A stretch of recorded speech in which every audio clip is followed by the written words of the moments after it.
Donc, il perçoit, pas de réponse.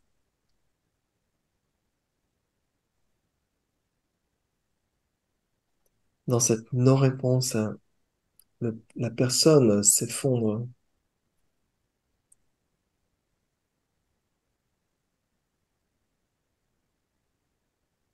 Les costumes de l'illusion commencent à se désagréger. Il n'y a rien qui tient.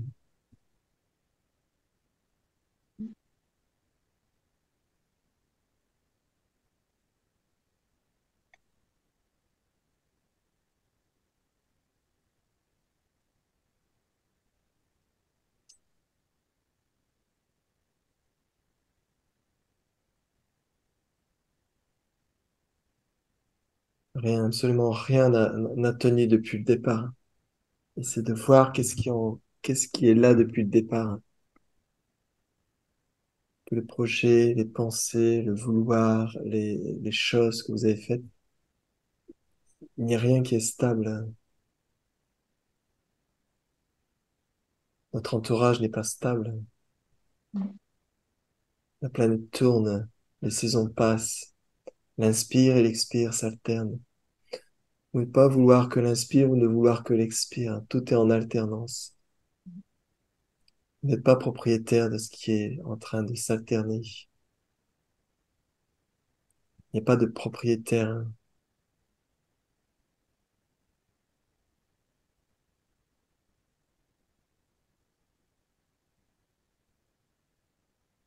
C'est comme la valeur qu'on met sur un billet de banque, mais il n'y a aucune valeur en définitif. Il n'y a que de la valeur dans le relatif. Mais si on regarde intensément, juste du papier. Et pour la personne, c'est la même chose.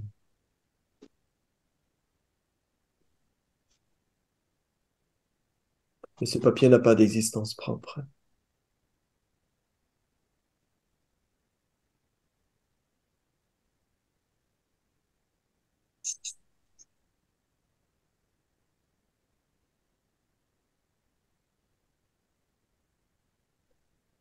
Donc pour la personne, c'est difficile de comprendre ou d'accepter ou même d'écouter ça. Si vous êtes là, c'est qu'il y a déjà la nature qui vous titille, qui résonne. C'est pas vous qui allez vers elle, parce qu'il n'y a pas de vous.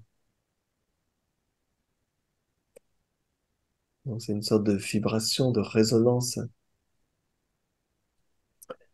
Quand la personne ne sait plus où aller, dans quelle direction aller, quand tout devient instable, c'est là où c'est profitable.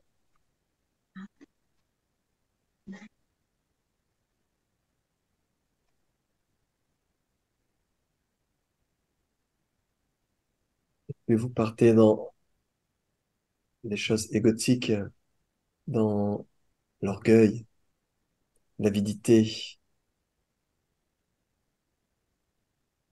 voir, et plus vous éloignez de ce moment, et plus vous partez dans les illusions. Et en partant d'illusion en illusion, c'est la dualité de plus en plus forte.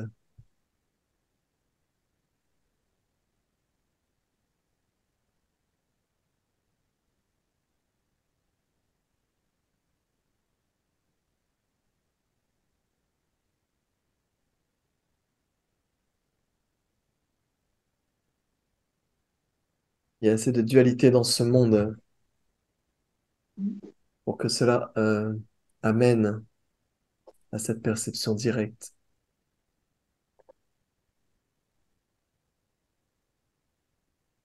Pas besoin de Dieu, pas besoin de croyance, pas besoin de demain. Il n'y a pas besoin de demain, pas besoin de dire, bon, je vais commencer à faire plus de satsang. Il n'y a pas besoin de tout. Tout est maintenant. Vous n'avez pas complet à chaque instant.